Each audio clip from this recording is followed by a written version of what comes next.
जिला में सबसे बड़ी खबर इस वक्त की यही है कि झारखंड मुक्ति मोर्चा फिर से वो सीट हासिल कर ली है और यानी एनडीए की सरकार इस बार फिर बिहार में बन रही है। हाँ नमस्कार। झारखंड में उपचुनाव हो रही थी घाटशिला विधानसभा में और 11 नवंबर को चुनाव थी। आज उसका परिणाम लगभग आ ही गया है।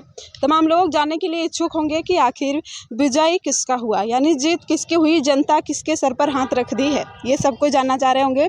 और बिहार की खबर आपको बता दें कि बिहार में भी इस बार बीजेपी लगभग 90 से अबव सीट पर आगे चल रही है और जेडीयू सेकेंड नंबर पर है, वो भी लगभग 90 सीट वो भी पहुंच गई है।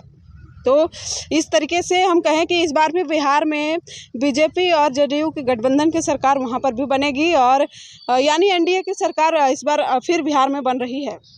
घाटशिला की अगर बात करें तो झारखंड मुक्ति मोर्चा समेत बीजेपी समेत जेएलकेएम और सभी कैंडिडेट यानी 13 कैंडिडेट उपचुनाव में शामिल हुए थे। यानी उपचुनाव में प्रत्याशी थे 13 कैंडिडेट। उसमें से फर्स्ट नंबर पे अभी लीडिंग कर रहे हैं सोमेश चंद्र सोरेन, यानी झारखंड मुक्ति मोर्चा के जो प्रत्याशी थे वो लीड कर रहे हैं घाटशिला उपचुनाव में। दूसरे स्थान पर हैं बाबूलाल सोरेन जो बीजेपी के टिकट से लड़ रहे थे, जो चंपई सोरेन के बेटे हैं। तीसरे नंबर पर हैं रामदास मुर्मू जो जेएलकेएम के प्रत्याशी हैं, यानी झारखंड लोकतांत्रिक क्रांतिकारी मोर्चा के प्रत्याशी हैं। उसके बाद चौथे नंबर पर हैं श्रीलाल किस्कू जो इंडिपेंडेंट लड़ रहे थे, लगभग 983 वोट लाए हैं। ऐसे करके सभी प्रत्याशी अपना अपना मत लाए हैं। सबसे लास्ट में है बसंत कुमार टुपनो जो 87 वोट लाए हैं और नोटा में वोट मिले हैं अभी तक 1765। जीत लगभग तय हो गई है। जब आप वोट की आंकड़ा को जानेंगे तब समझ जाएंगे कि जीत लगभग तय हो गई है।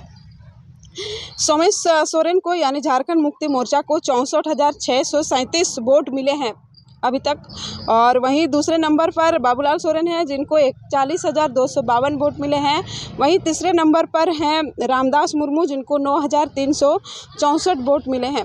यानी बाबूलाल सोरेन लगभग 23,000 वोट से पीछे चल रहे हैं सोमेश सोरेन से। यानी लगभग जीत तय हो गई है क्योंकि 23,000 मार्जिन बहुत बड़ा मार्जिन होता है और लगभग वहाँ पे गणनाएँ भी पूरी होने को है और समय 3 बजने वाली है।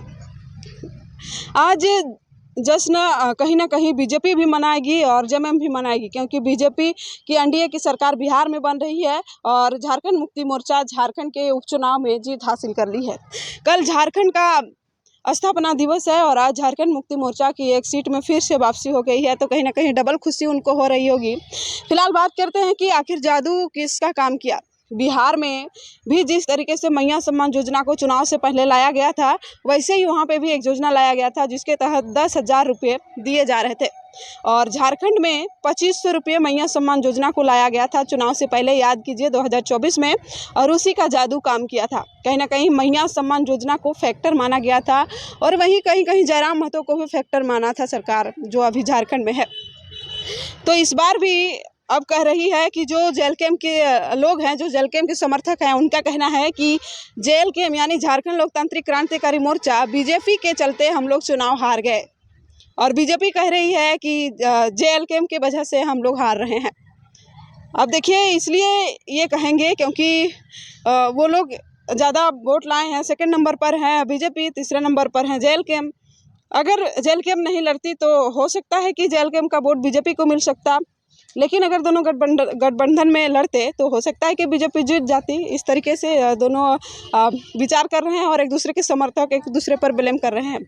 तो अब बोलने से तो बात रही क्योंकि अब जीत हो गई है लगभग सोमेश सोरेन झारखंड मुक्ति मोर्चा।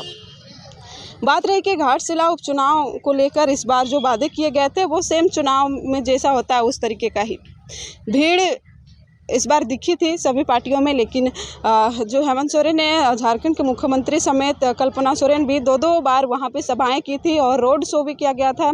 उसके बाद कहें कि घाटशिला उपचुनाव में बीजेपी भी बहुत तैयारी की थी, जेएलकेएम भी बहुत तैयारी किया था, लेकिन अब ये क्षेत्र आधार पर कहीं ना कहीं डिपेंड करता है। अब समझ में आने लगा लोगों को क्योंकि घाटशिला आदिवासी बहुल इलाका है और एक चीज़ हमने देखा है कि जेएमएम सरकार काम करे या ना करे, लेकिन आदिवासी लोग जेएमएम को ही वोट करना पसंद करते हैं।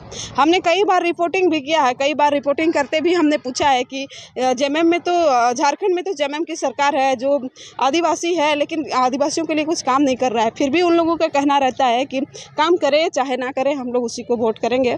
तो इस तरीके का फैक्टर भी कहीं ना कहीं काम करता है। और इस बार झारखंड मुक्ति मोर्चा पूरा कॉन्फिडेंट था उन लोगों के ऊपर कि हम लोग जीत ही जाएंगे, और यही हुआ। देखिए घाटशिला में सबसे बड़ी खबर इस वक्त की यही है कि झारखंड मुक्ति मोर्चा फिर से वो सीट हासिल कर ली है। अब कहें कि बाबूलाल सोरेन यानी बीजेपी जब बिहार में सरकार बना ली और झारखंड में उपचुनाव जेएमएम के खाते पर चला गया।